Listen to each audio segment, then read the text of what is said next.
On this week's episode of the Superhero Show, we'll find out if the return of Sweet Tooth gets all syrupy, how to take down giant robots on My Adventures with Superman, and whether or not Mary Jane and Doctor Strange hook up on Spider-Man the Animated Series. All of that and more on an all-new episode of the Superhero Show.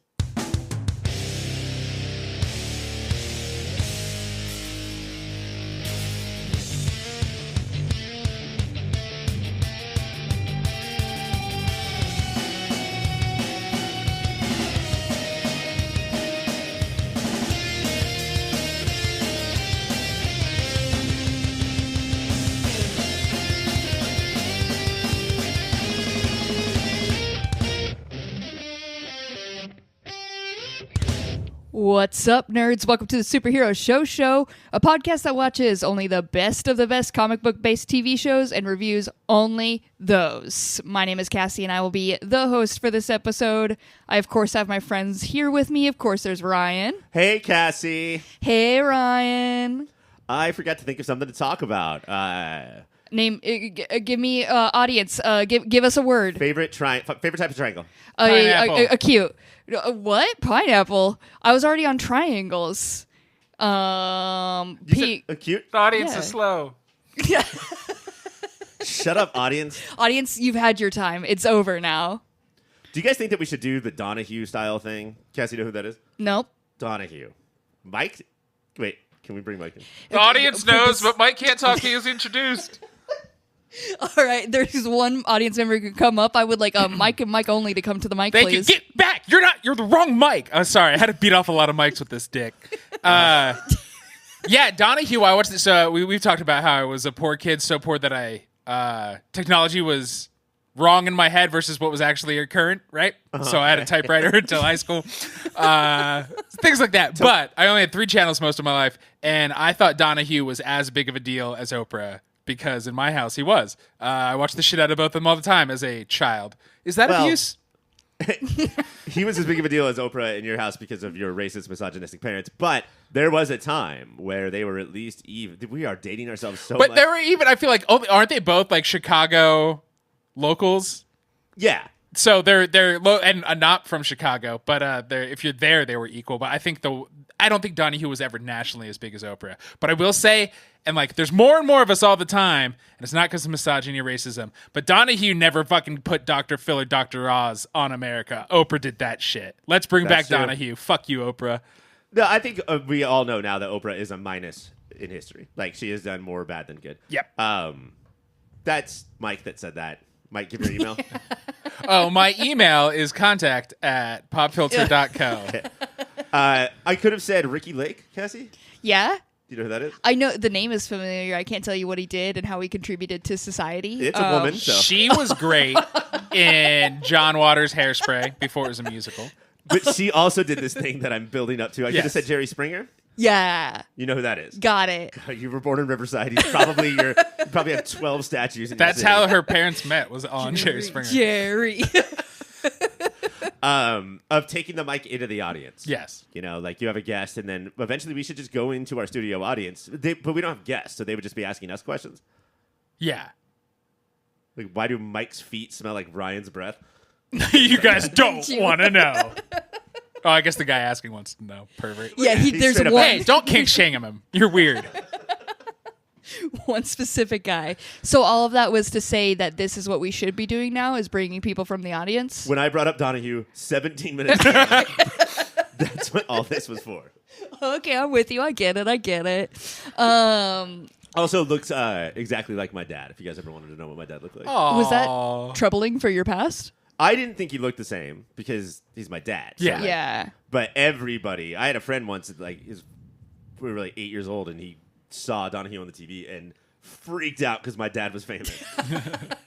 Did he ever get noticed in public? Did anybody ever want his autograph? Not for being Donahue, for other reasons we won't bring up. But Cool. there were people who pointed it out on the street. That's My not dad big looked fun. exactly like the Zodiac Killer. Weird. For no reason. What's your dad up to these days? Zodiacin. We don't talk about it. But we're not here to talk about all of these things, guys. We're here to talk about comic book TV shows, and specifically the good ones. This week we're going to be talking about, of course, Spider-Man the Animated Series, because we're about that. We will always be talking We're about that it. life. We are just about it. We're also going to be talking about My Adventures with Superman. But before we get all of that, let's go dive into Sweet Tooth. The first episode of the third season of Sweet Tooth sets up the end of the game. Gus and Co. are off to Alaska to find Birdie, who has been doing research on the origin of the sickness. An ancient expedition of explorers. En route to Idaho, Gus and friends meet some greedy casino lovers, run into an avalanche, and are hunted by dogmen. Birdie is also being hunted by some cowpoke, but ends up getting found by Hoofed Being instead. Taste Buds, I ask you this. Last Men Are Dead, how excited are you for the brave new world of Sweet Tooth? Oh, God. So excited to have that red-glassed fucker out of the picture. Yes. It is not Sweet Tooth's fault that post-apocalyptic shows in general run the same. So when we're like, oh, here's a new bad guy, here's new weirdos, I was like, Walking Dead PTSD. Right. Oh, God. And then I was like, wait, that's just how these things work. This is good that we're finally over that general who couldn't decide what accent his character should be from. Who is he? Me? Trying to do an accent? Come on, guy. I hate you, Sweet Tooth. I hate you so much that I love you. And we both love the Walking Dead comic. So yes, we're like, this is like, it's a decade plus of 1,000 Walking Dead shows that have made me flinch at a thing I love. But also like maybe and make your show or whatever property you're working on as long as the amount of ideas that you have, because Sweet Tooth is like 8 episodes every year and a half, maybe. Yeah. Yes. And so that's so much different than us. Like there's basically 52 weeks, at least at the peak, of a different Walking Dead episode with the same exact story. So that is what changes it as well. For sure. But when we run into a casino and they're like, oh no, people are here. I'm like, sweet, we're going to run into it. Like it gave me, it's so goofy and cartoonish. This weird, like, they're all ancient, which means they were pretty young casino goers into bingo when the apocalypse hit. No, I don't think it's been on for that long, has it? The sickness hit this world like 20 years ago, right? Or 12 years ago, I guess. However old Gus is. I thought it was like, okay, so 6, 8, 10. You brought up that S word, and I do want to congratulate both me and Mike when Cassie said the sickness in her intro, and neither one of us went, ooh, I think that's impressive. Or to modernize it, and by modernize that I mean the cover from 12 years ago. Richard Cheese. Is that Richard Cheese? Yeah. Who I call Dick Cheese. Hey now. But yeah, we knew that we were going to, because we're not watching The Walking Dead, we were going to get new characters. They are old. Like, you know how like our moms are old, but they're up and around and vibrant and full of life. These are people They each have a different life-saving instrument. You have guy who has to breathe into the mask into the oxygen every 2 seconds. You have the voice box. I need to talk like this. Guy that South Park made famous.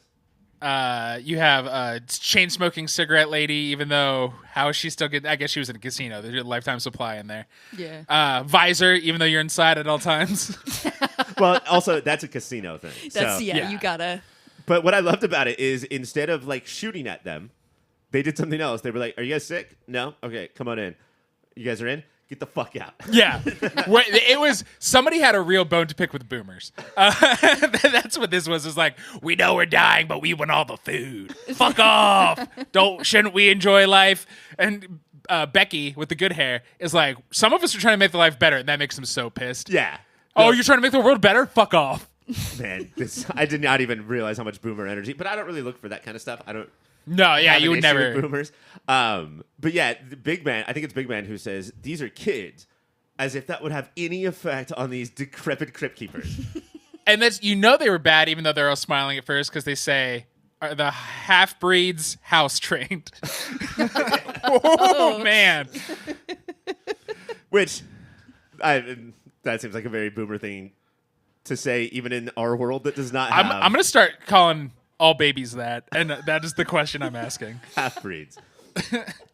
Is it potty trained is what you're asking? Yeah, the half-breed's housebroken, which means yes. Do they not just piss all over the floor?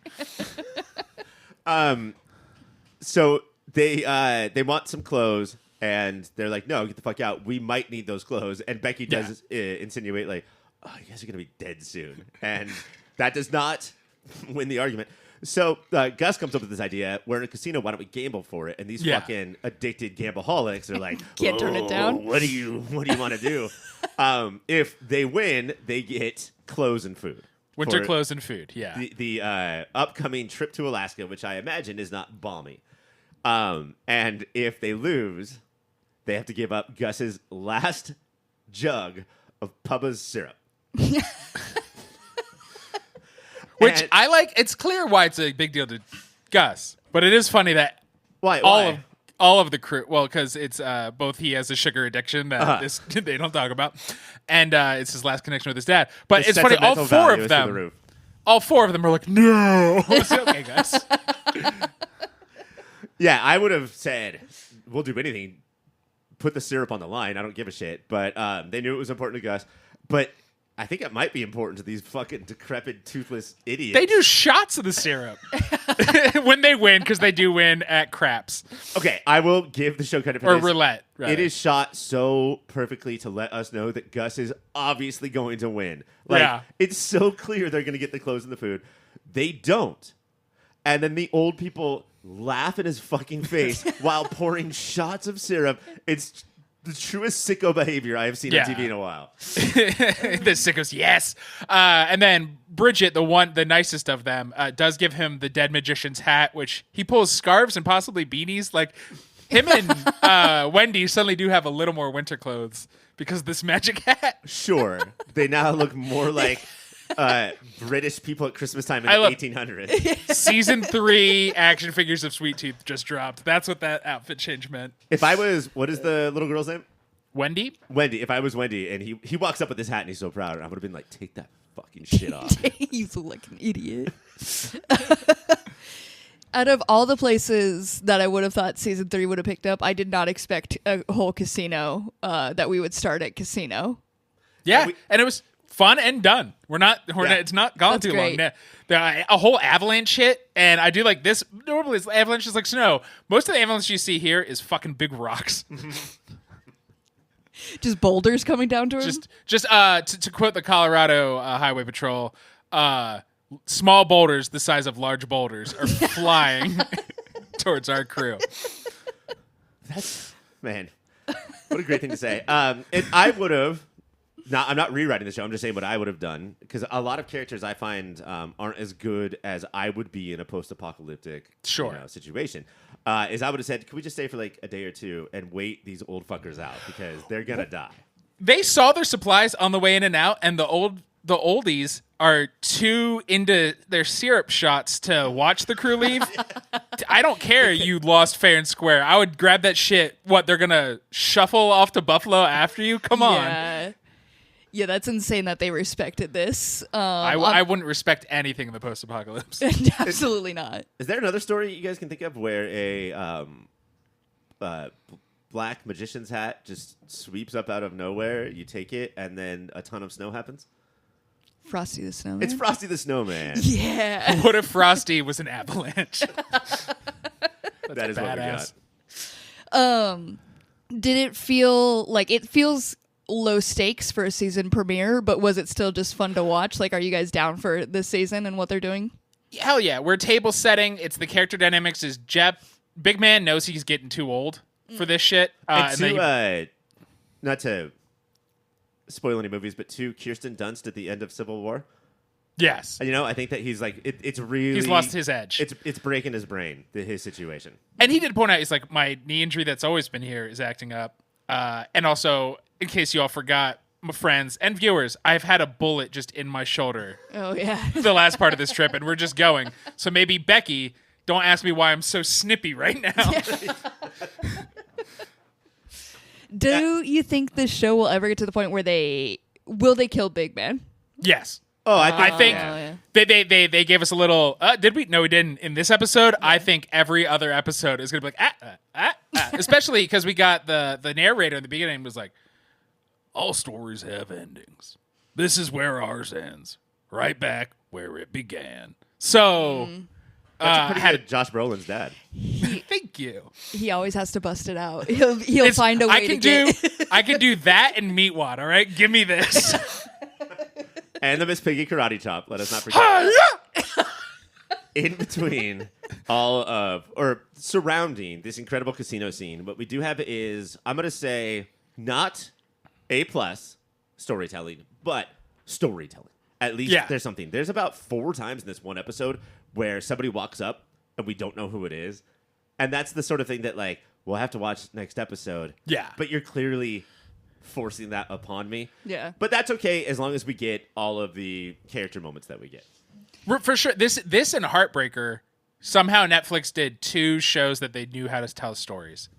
And amongst the just the trash heap of all their other fucking comic book adaptations. Not to get too, like, I don't know, introspective and analytical and very smart about this, but did you guys notice when they hit the road to Alaska, who was playing? What song? Wasn't it like Let's Hit the Road to Alaska by John Alaska? Yeah, that was the first song. The second song was a song by Wolf Alice. Half animal, band name, half person. Whoa. Think about that. And the first song that Mike is talking about is the Bee Gees. The Bee Gees? That's a bug. Uh-huh. Gees, short for Jesus. That's a man. person. The question I have for you, are those half-breeds housebroken? Yeah. That should be one of their album titles. I don't know if the Bee Gees are still together, but Wolf Alice, pick up the phone so we can tell you what Mike just said that you heard. Let's go to moments of the week. Ryan, what do you got for it? My moment of the week was when it took me 2.1 seasons to realize that this team that they have has ears in Gus and nose in Wendy because she's a pig. Yeah. And that's 2 of the 5 senses. So what animal tastes best? Anteater. Like when you eat it or to get the world around it? Well, I thought you guys would both say things like anteater or snake, and then I would say wrong, it's cow. I love beef rules. But that probably would have raised the stakes too much on the conversation. Great. They're learning puns now, which is mine. Perfect setup. The kids find a magazine. They know they have to go through Idaho to get to Alaska, and there's the place with like the biggest potato in the world. And they read, they're like, you'll find it very appealing. And the kids laugh and laugh and laugh. And Big Man is so just disgusted. He's like, they're going to pun it up now. And I've really related to that. And Ryan, perfect setup. Thank you. When they said that, were you like, you were doing your notes for the show? Because I know you're such a big prepper. And you're like, I'm so sick of this Peter Parker. Oh, wait, that was Wendy. That was fucking Yes. Wendy that said that. It is. My Spider-Man awards are going to get confusing. That is it for Sweet Tooth. It is on Netflix. You should watch along with us while we go through it. Coming up after this, we're going to move on to our second show, which is My Adventures with Superman. In the 3rd episode of Season 2 of My Adventures with Superman, Superman teams up with Henry Irons in order to take down a killer robot police force. In the midst of this battle, Superman is also struggling to keep his identity hidden from General Lane, who is now living in his apartment. Meanwhile, Lois is having an intense battle with Vicky Vale to get the first scoop. Jimmy is struggling to be the boss of a kid that is way smarter than him. Taste Buds, I ask you, who is having the more relatable problem in this episode for you? Jimmy, Lois, or Superman? Point of order, it's John Henry Irons. And I can't do 3 names. It's Jimmy, I guess, is being a leader for people who are smarter than you. Yeah. I'd say it's most relatable for somebody on this podcast. I don't know, for me or Ryan. No. It's Mike, I would say. Yeah. I was trying to compliment Cassie. Did it turn into an insult? I'm not the smart guy, but I know what love is. You do know what love is. Yeah, I would definitely say also for Mike, it's Lois to always be in the shadow of somebody way better and smarter than them. Vicky Vale.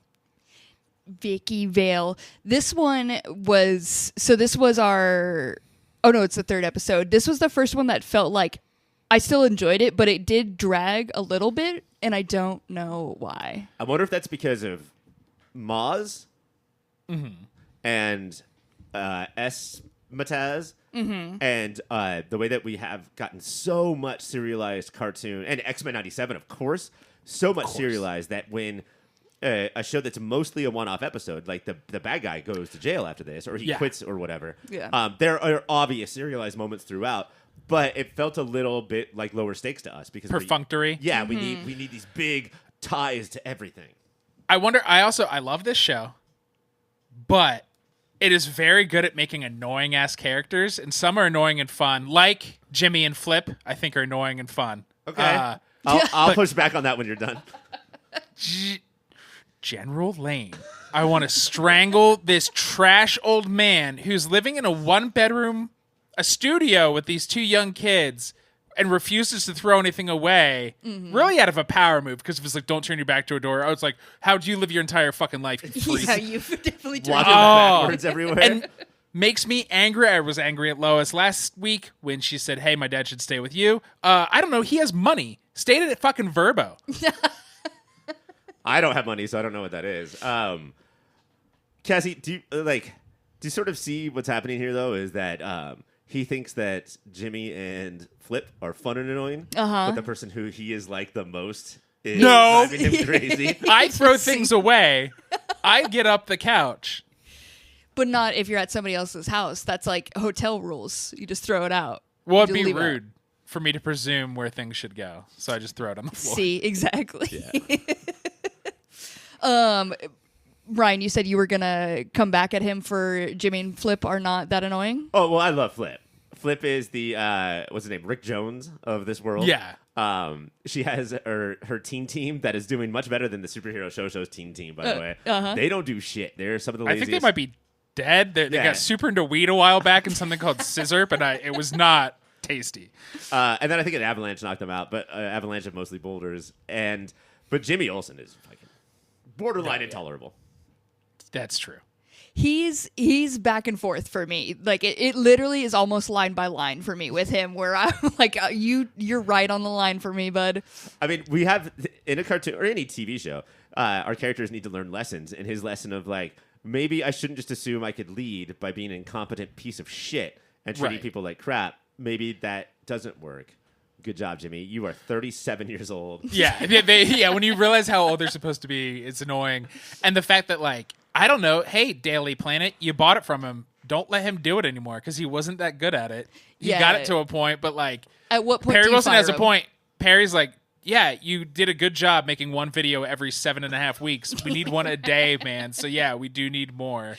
But then I got frustrated because the sports guy, like his team, it's like, did you guys even do research and know what Flamebird is about? Because, like, the sports guy living on a yacht is not your video. Producer Mike really came through on this. He was like really doing SWOT analysis and shit for him. Do you mean general producer Mike? Yeah. I mean, is this all just a strike at like these old school writers who are probably far younger than at least me and Mike, but raising up the importance of classic news media and attacking content creators? Yes. Yeah, I could see that. This was our first introduction into John Henry Irons in this series, right? Yes. This is a cool episode because not only we do way more John Henry Irons than I thought we were going to get, but there's also a hint at Cyborg because John Henry Irons' partner is Silas Stone, which is Victor Stone's father. And he's like, what, your kid's like 9?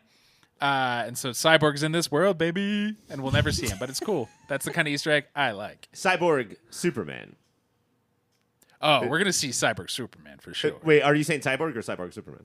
I'm saying Cyborg. Gotcha. Victor Stone. But I do think his father, Silas Stone, played a big part in this. In this world, maybe he's responsible for Cyborg Superman as well. But I thought that we did get a hint at Cyborg Superman in the first 2 episodes, didn't we? Am I mixing up this and Lois and Clark? Yeah, I know it's they look so similar that I could understand. Yeah. That was honestly, it's insane, but that's the John Henry Irons that I compared to, and that one I really liked. And this one, I was like, whoa, torn on this guy. Your classic John Henry Irons is not one Shaquille O'Neal. Unfortunately, no. And what a missed opportunity for me in my childhood. It's the guy in the Halo suit with the hammer from Lois and Clark. Yeah, that's dude. Crazy. Kicks ass. Mike, have you ever seen Steel? Yes. Should we do that? We should. Segment. I remember so little about it, but I rented Steel more than once as a child. Maybe I was a fan. I mean, of Shaquille O'Neal's whole film oeuvre. Why not just take it and run? It says right on the cover, steal. I've done it with one movie, The Monster Squad. Moved across country with it after I rented it 8 times already. On purpose? I just didn't remind my parents while we were moving across country that we had to return a VHS. And then a few years later, I gained a conscience and tried to return it, and the video store was closed down. You should have taken it, but left one business card, and all it said was Mike Gravano, and then that's all the information. When it came to my house. Watching stuff like this, I'm always surprised, as a Marvel kid and not a DC guy, as a Marvel man and not a DC child, how much lore I know about Superman. Like, if you think about it on the surface, it's like, shot from Krypton, I guess. But, like, I know so many characters from this show. One of the questions I had for you guys, if you know anything else, is Metallo. Is Metallo, who I don't know that much about, is that just a name you put on stuff depending on what world you're building, or is there a very specific origin and character there? There's a specific, and like I'm fine with them twisting some origins, and like this feels like Superman Year One in so many ways. Like Steel, wasn't Steel yet. John Henry wasn't a big mech suit and a hammer that gets taken by him by a young man named Alexander at the end. John Henry Irons, thank you. Yeah. What did I say? Just John Henry. He has 3 names, Mike. Well, I'm close with him, so I can just say John Henry. JH. So he'll eventually get the trimmed down Steel costume, I assume. Metallo is a dude with a personality, and he's a robot run on kryptonite. And so it is a little annoying that, like, we just call this army of cop bots Metallo. But again, I assume all of this is origins leading up to we will see it again. And it will be this prick who looks like the Terminator's face run on kryptonite. Or if it's not, that's fine too, right? I mean, like, I guess. In the Avengers movie, they just had something looking robotic, and they were like, that's Ultron. No, I would have been furious. That would have been see? I don't know what the fuck I'm talking about. Cassie, the studio audience can see this, but not the listeners at home. When you see Mike's tattoo on his arm, Mike, hold it up for the audience. And then look at his shirt. Does it look like he tattooed a tank top onto his body? Yeah. He found the same print. And he was like, give this on my forearm, please. The color scheme is weirdly similar. I'll have to take a picture and post for that. Yes, everyone can see. Can we talk about the guy, though, that did fall at the end? The guy who was just a dude in a suit who wanted to, I don't know what Weston? his end game was. How was this person not played by Jason Mantzoukas? I thought he had to be in every cartoon, and this guy is just doing Zook's voice. Yeah, screaming. Doing his best Mucinex impression. His most famous role, his most respected role. Both him and TJ Miller. That is their most famous thing. Yeah. Well, not Miller's favorite thing. The snot-voiced men. But yeah, like this is what we were talking about in the beginning of the segment, where like this guy seems to be done. He had this plan that he wanted fame and money so much that he was going to blow up the city. He's the kind of guy who when they're like, no, your cop bots, if 4 of them are near each other, they might blow up. And he goes, fix it by morning. And they're like, that's not how science works. He goes, I don't care, and storms out of the room. I do like how they like always near the end or at some point in it they still let you know that Lex Luthor is like slowly making his way up. Like they finally said his name, right? Yeah. This one, or was that last week? Yeah, last week. But he's still like sort of the Thanos of the show. Yeah, right? Like him and Superman have never met. Superman at least has no idea this guy exists, and it's hard to not notice that Lex still has hair. So I'm waiting for whatever fucking science explosion burns all that shit off. But it's just like it's sort of ruined the reveal at the end because somebody was clearly going to come out, and we know it's Lex. It's going to be Lex every episode until him and Clark meet. Yeah. In season 1, when it was just like a kid who was named Alexander, but he wore purple and green sweaters. It's like, okay, cool. But they keep hinting at it even after the reveal. It's like, guys, this one last week's reveal was like, oh, the thing we thought it was, and then they keep doing it like it's a big deal. It's like, okay. Even though that the reveal was diminished, I did love 1 second after that where he's bought that company, Armitage or whatever. He has the IP to every evil robot explosion machine bomb, and it's him and Amanda Waller outside of the building just looking at what they've done and just silently, stoically being excited about their future. That was a good moment. Yeah, good build up. Let's go to moments of the week. Mike, what do you got? Corporate boy Weston is talking about how like I'm a good guy though, right? And Flint Wilson, who we all love, says, I mean, Superman had to stop you from blowing up the city, so maybe consider some of your life choices from the mouths of babes. Out of the mouths of babes. That's not a phrase anybody uses anymore, and yet we're old, us two man. old asses had to say it. The way you guys both linked in, I was like, did they say that on the actual show? No, they did not. They I said haven't it heard on somebody many say shows that in the 40s. in a fortnight. Ryan, what's your moment of the week? My moment of the week was kind of weird, and maybe you guys can explain this to me more. Vicky Vale says, Lois, you scooped me. Do you want to come work for the Gotham Gazette? And she's like, that's my dream, but I would have to leave Metropolis. And Vicky Vale's like, Metropolis. If you ever want to like grow up, then you have to move on. Isn't Metropolis the biggest city? I thought it was the big one, yeah. It's Chicago. Metropolis is Chicago. Gotham is New York. So Chicago's called the second season for a reason, and they don't love that. I love asking like little questions like this throughout the segment because Mike will take a deep breath and you see it just building up in him, just like, oh, I can't wait. I try to do that one succinctly. But no, you said you called Chicago the second season instead of the second city, so you fucked it up all over the place. My moment of the week, close to that, I just really enjoyed the battle between Vicky Vale and Lois and how we kept seeing like the way it was filmed, like all like kind of like the anime style and like them just going after each other. It was a fun little like side thing we had going on. I really enjoyed it. Oh, I had a question. They at one point they're like investigating the lab that had already been blown up, and then a guard comes in and says, "What are you two doing? Get out of here!" They both stop and then run towards him. Yeah. Did they say cheese it?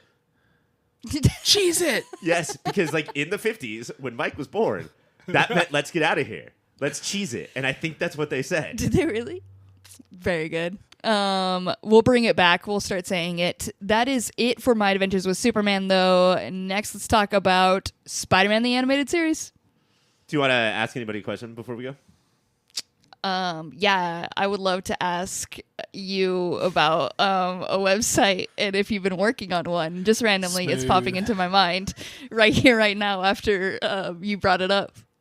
Of course. Taco Bell is really trying to work Cheez-Its into every thing on their menu. Boy, are they. And I have had them before. I had a Cheez-It tostada. It is delicious. It's Same. everything that you want, but more.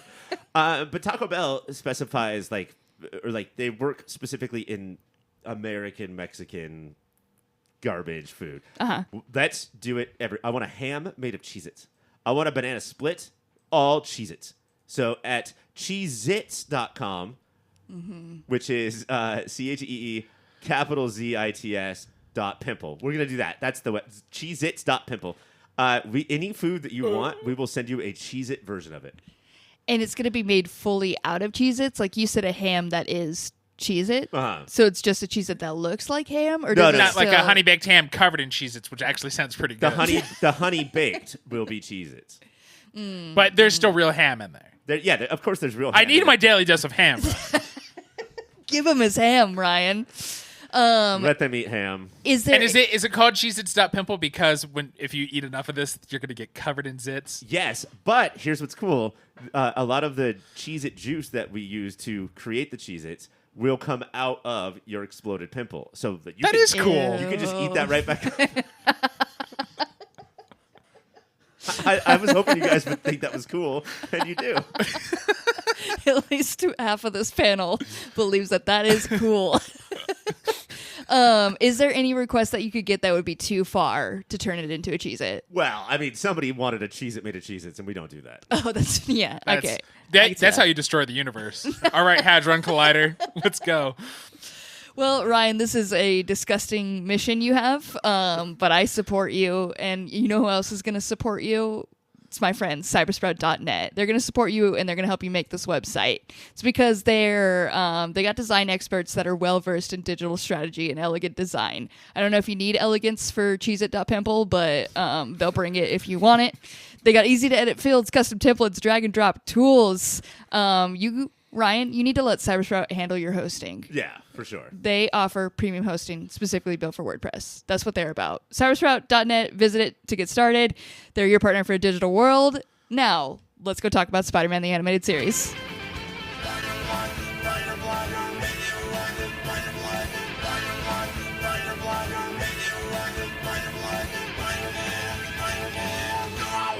Welcome to S Tasmania Bitch, a mini show within a show where we take an in-depth, episode-by-episode look at the seminal and underrated afternoon cartoon of the mid-90s, Spider-Man the Animated Series.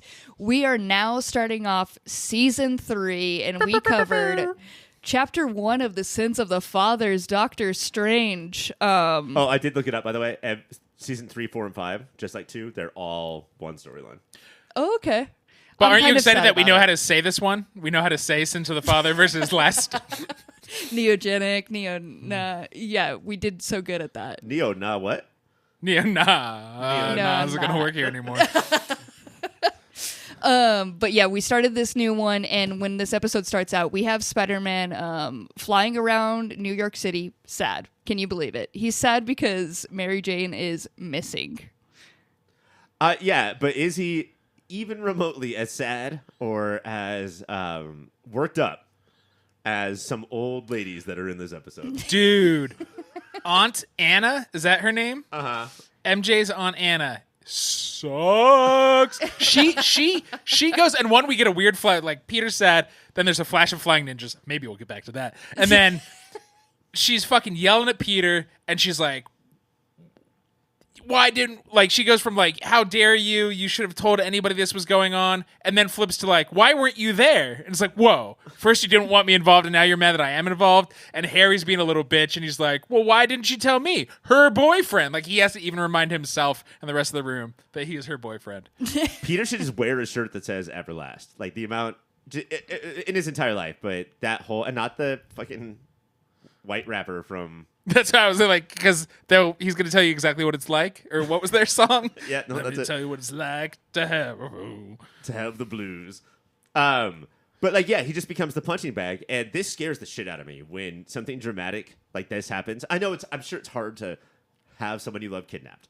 Okay, cry it up. But for some reason, I always think I'm going to be the person that is just standing there as the punching bag.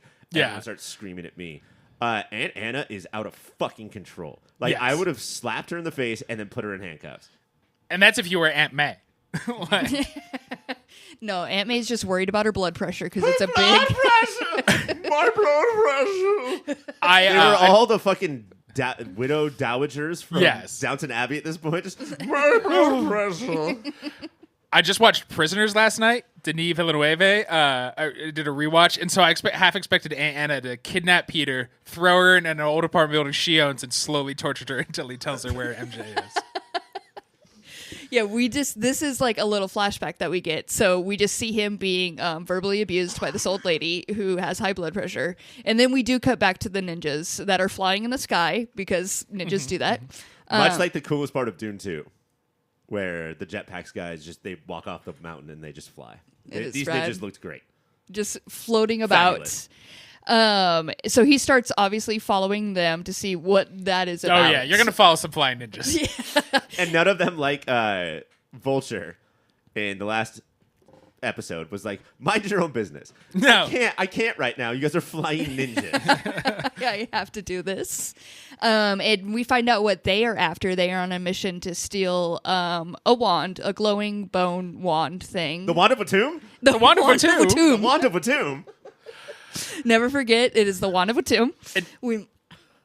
I was going to say that they bust in, and if you're, I guess, an MCU fan, you know the Greenwich Village weird sigil, and then Wong tries to fight them off, but they are super strong and lose their ninja hat in the middle of a fight, and it's MJ. MJ's one of the flying ninjas.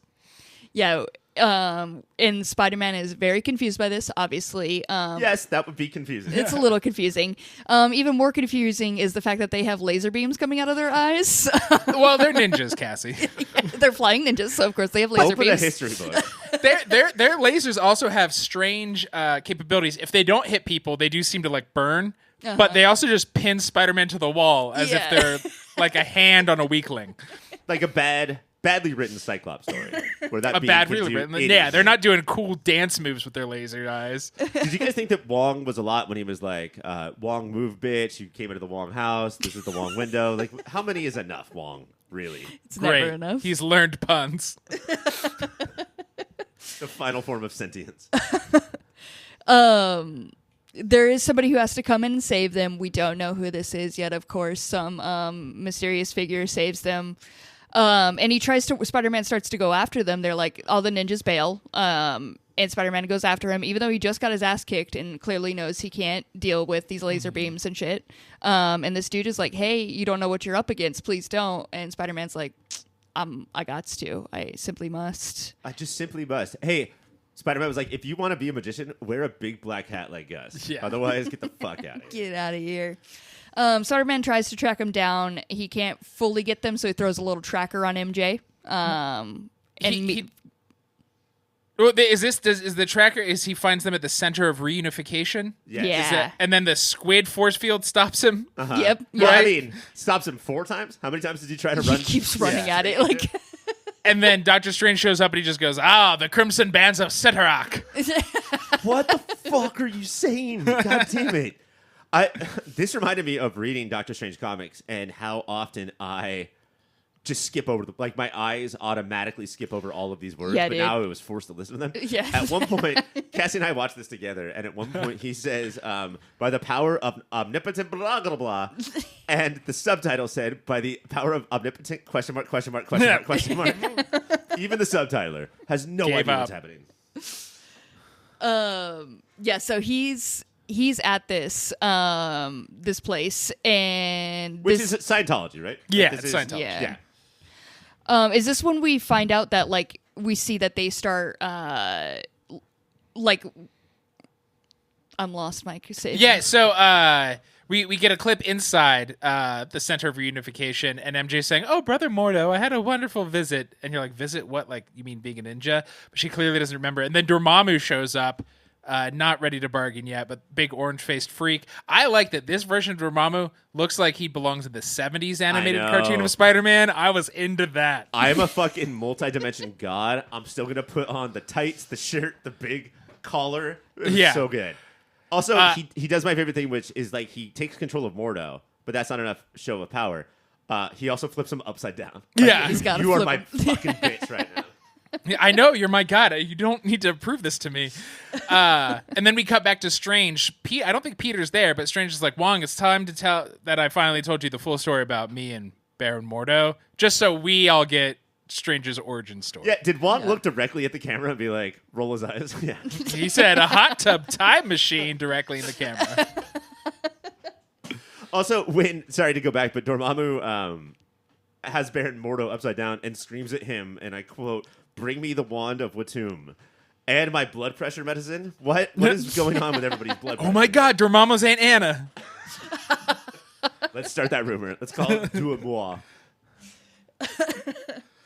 Are you back on track, Cassie? I'm back on track. Okay, so in this flashback we see Strange, how he loses his hands and how we also came to meet Mordo. Yeah, Mordo. Because Mordo was training with the Ancient One, and Doctor Strange came by, and the Ancient One was like, "Hey, let me train you." And at first, Doctor Strange was like, "No," and then he saw this dude in a turtleneck doing some weird stuff, and he was like, "Hey, I think you need to know something weird is gonna happen," because he's trying to take over the Ancient One's position. I try not to bring this up on the show very often because it's embarrassing, but I am going through all of. I started at the beginning of the 616, trying to read through the comics. I'm probably through 20, 25 Doctor Strange issues at this point, and every single one is Baron Mordo saying, "Doctor Strange, look over there," and then going to attack the Ancient One, and Doctor Strange getting there right in the nick. Every single issue. I would stop looking over there, but that's... But what if there's one time there's something I know, over there? and then you get hit by a bus. So this is happening. This is essentially how the Ancient One takes him on. This is how we get Doctor Strange. He learns his powers. We cut to the present, and we see Peter Parker also catching up. This is when he's researching Mordo in the computer at the Daily Planet. He finds out that he is... Bugle. Come on, Cassie. We're done talking about Superman. No, John Henry Irons. Son of a bitch. I hate my life. Hey, you should have to do a shot of syrup. Papa syrup. So we find out by the hoary hosts of Papa syrup. This is where he learns about the mansion of reuniting people, whatever the fuck it is. So he's like, perfect, I'll go head over there. I have the perfect cover. I'll let them know that I need to be reunited. So he starts off that way, and then he's trying to go through the halls, find MJ, almost gets caught, but he just climbs up a wall. Terrible technique if you would have got caught. No way to explain that. But it's fine. They don't see him. He does find MJ, and he's like, let me take you home, but she is not about it. It is fun. Like she remembers Peter. Mm. She does not remember being a flying ninja, but she is like, I see Daddy every day. But she is not the MJ we've grown to know. I was going to say and love. That's not true for this version of most of these characters. No. But she's not savvy. So not only is she brainwashed, I think she sees her daddy every day. You 22-year-old, stop saying that. She's like simpler. Like it simple minds the brainwashed people. Yeah. Yes. I mean, the fact that she's carrying a flag that says Mordo 24, bright red hat. But yeah, she's full brainwashed. So she does, when Peter's like, hey, let me take you home, she sounds the alarm. Peter absolutely bodies one of these guys. Yeah. Cassie, is this how you use the word yeet? This is it. Like out a window, I believe. We get no resolution. As Peter, he's just like, fuck this. And then after he yeets that one man, he realizes he can't use the powers on the rest, but he's already murdered one man. Yeah. There is a monk-sized hole in the wall of the other side of the room. But he lets the other three take him to Mordo. This is when Mordo then uses his powers on him, because of course Peter has people that he would like to reunite with, aka a lot of dead people in his life. His dead parents, who like Mordo's like, we're not dead. He's like, what if that we were sounds alive? just like them. I love you, Mom and Dad. Did you notice who was not in this reunification? Uncle Ben? Uncle Ben was not there. No, we don't care about Uncle Ben apparently. Did we go through that? I honestly can't remember. Did we go through that in... I genuinely don't know. I think we have, right? We fucking had to have. Yeah. I mean, only Tom Holland can get away with just ignoring that entire storyline. Yeah. Yeah, by saying the thing happened. You know. The blip. The Uncle Blip. The Uncle Blip. So this then gets Peter under. He's now brainwashed. He goes out on the next ninja mission. Without... ninja clothes or robe. Yeah, just fully like Spidey. Yeah. Just Spider-Man out there. So they go back after the wand of... Watum! Thank you. And this time, Doctor Strange, he's there, and he's like, what? Spider-Man? What the fuck, dude? And while he's distracted by this, MJ just picks up, it's only a glass thing protecting this wand. Terrible fucking protection. Like a hotel safe would have been better. Maybe don't put it on a literal pedestal. Yeah, it's literally in the middle of the room on a pedestal. People are after this. You don't even want to hide it in this house. Put a fake one up there. It's anything. That's brilliant. Go to the Dollar Tree and get something that looks like it. Get this little glowing bone wand. Hi, Janessa, do you have anything that looks like the wand of Watum? Oh, right over here, sir. But no, they left it out in the middle. So MJ does get the wand. Spider-Man has Doctor Strange hanging out a window, and it would have been it for Doctor Strange, even though he can fly. There's real low stakes on this. All he has to do is say, by the power of Grayskull, and then make anything happen. So I don't know why he's scared. Yeah, he really drags it out to just get the spell off of him. Yeah, and he's just like, hey, ninja, vanish. And so Spider-Man's no longer brainwashed. You should do that to everybody, man. Yeah. It didn't take long. You should just be like, bloop, bloop, bloop, bloop, done. There was so many solutions all around, and yet he didn't let any of them play out, and I respect him for it. I respect him for letting this drag out. Well, we only had 21 minutes and 17 other storylines, so there's just not time. We get another flashback, I think, at this point, where Strange breaks down who Dormammu is, and he's like, he goes from universe to universe and drains the life force, which is Galactus to me. How many big purple bad guys does Marvel have? Their whole thing is draining life forces of universes. Also, Ghost Rider, the three Ghost Riders, Nemesis. How many people have to have their head on fire, Marvel? Yeah. Before children will be safe. They did it once and went, that's cool as shit. Let's keep doing it. Rad. Everyone's loving that. Now that Spider-Man is not brainwashed, he goes with Wong, Doctor Strange, and Doctor Strange to the Scientology building. And they have a moment before they get to, there's the threads of whatever are still protecting it. Crimson Bands of Sidorak. Come on. Of course. Doctor Strange can get a little hole through this. It's no problem for him. But him and Wong have to have a very dramatic moment before they walk through there. And it's even too much even for Spider-Man. They are fucking pumped, right? They're like, we're going to kill some motherfuckers. We might die. And like, bro, chest bump a bunch. Yeah, they're like, the last time we did this, we almost died. It's basically like, you remember back in Nam, we're getting back in this shit. But this is legit the funniest thing Peter Parker said in the entire run of this series. They have this moment, and it just cuts to Spider-Man. He's like, you guys are so fucking weird. It's just like, you guys are pretty freaking weird. And then they just go in. They get in a battle, of course, with Mordo. I don't know why Mordo. Cassie, what do you need in life? More dough. Yeah, I'll never forget it now. I'll forget it in 5 minutes. But they do have this whole battle with Mordo, Strange and Mordo. They're like throwing rocks at each other and shit. Like different color beams are getting thrown at each other. They're yelling different spells, but all they do is make different rocks come from the ceiling down on each other. Dude, I don't think there's anything funnier in the show, besides Spider-Man saying you guys are fucking weird, than Doctor Strange protecting himself from the single rain cloud that is only above him, while Baron Mordo has this big grin and is just shooting finger guns with green stuff coming out. This is the best battle. He's doing so bad at it that Dormammu has to like come through the portal, which like, I don't know why he didn't do this earlier. Like he just shoots a beam through it. He's like, let me fucking help you. You're terrible at this. And I think he just makes Mordo's hand like 8 times bigger. Yeah. And like slap. Which would freak you out. Yeah. Ooh, I'm out. I do. At a certain point, Spider-Man goes to help Strange, and Wong's just like, nah, he's got to do it himself. Why?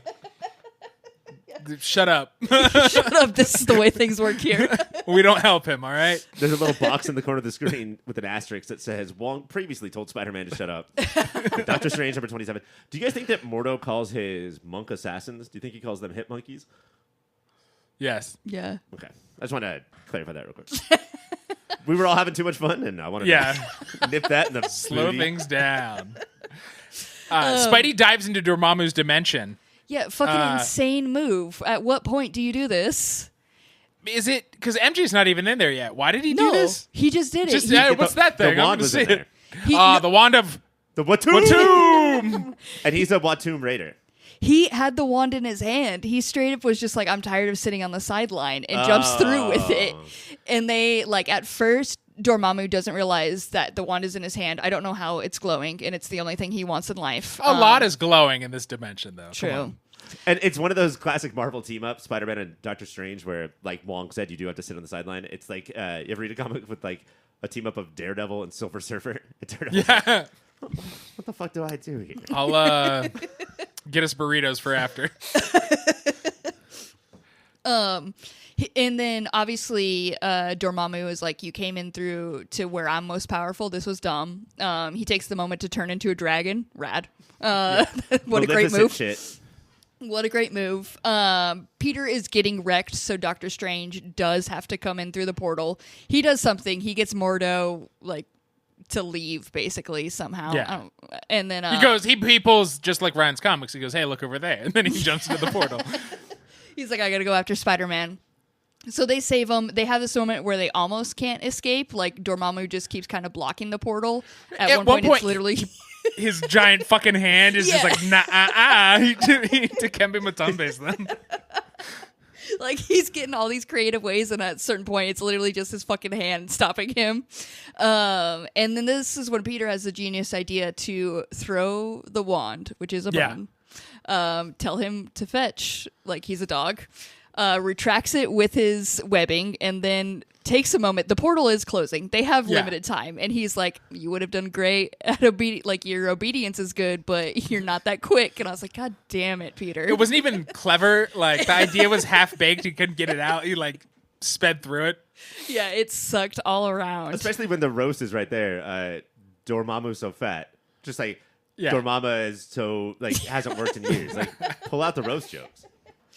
So they get through the portal, it closes, everything's all good, I'm pretty sure. It's almost all good. It gets weird. MJ does not believe Spidey about Mordo because he's like, stop. And then Doctor Strange is like, fuck this. And just shows her like a clip show that we haven't seen of Mordo being a piece of shit to her. Another Doctor Strange power we did not know about. Yeah, again, And then he can just like, we've seen him take away this like brainwashing, and he doesn't do that to MJ. He's like, look at how shitty your father I'm gonna do it was. the hard way. And then absolute moment of the week is shows it to her, and it's done. And he's like, you understand? And she starts bawling, and he says, excellent.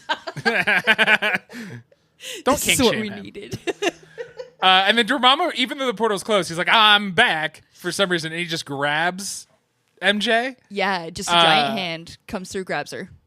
And then we flash to them, and she's like, you're not my dad. So she just gets sent back. It was a weird stinger that did not need to happen. Well, Dormammu screams at MJ, the one thing you can't do is reject me. As she just walks out the door and goes through the portal. Yeah. I think it's the one thing she can do, actually. She actually did it, and did it pretty easily. And Strange is like, this is great. This is what we needed. She denied him. She's so great. And I was like, all right, cool. Did you think they were going to hook up? They had a vibe. They had a vibe for sure. There was something He did there. just make her cry, which is a power move. Yeah. I think She has if you daddy read the issues. game, make her cry about her dad and then try to sleep with her. Does Doctor Strange traditionally pull ass? Not like in a Daredevil style way. Right. He's no Murdoch, but... But yeah, I think interdimensional ass often too. They have this parting thing where they're all like, great team up. I respect Shaking you. hands. You're like, great game. Spanking butts. And then, like, because it's Doctor Strange, like, he says some mystical stuff, and Peter's Peter, so he can't leave without saying, like, may your amulets never tickle or some shit like that. Also have that written down. Like, I don't even know what that's supposed to mean, but great job. He's not on his A game in this episode. I think Magic Series. threw him for a loop. It really fucked with him. And we think everything's all good until Doctor Strange senses somebody watching them through, like, a crystal ball thing. Zoom out, snow globe. Some old lady with weird glasses, let's pretend like we don't know it's Dakota Johnson, is watching it all. With a giant web behind her. Don't worry about it. Now, Mike, do you see this character differently than Cassie? Because Cassie is dedicated to Madame Web. Madame. Madame Web. And it's always like, I'm annoyed at my web. Like, Yeah, Madame my Web. damn web's at it again. No, I'm a traditionalist. It's Madam Web. I know we like to joke around here. Not about this. No, this is fucking serious. And I have to ask because I have credited X-Men, the animated series, for creating the mainstream entertainment that we have today. Yeah.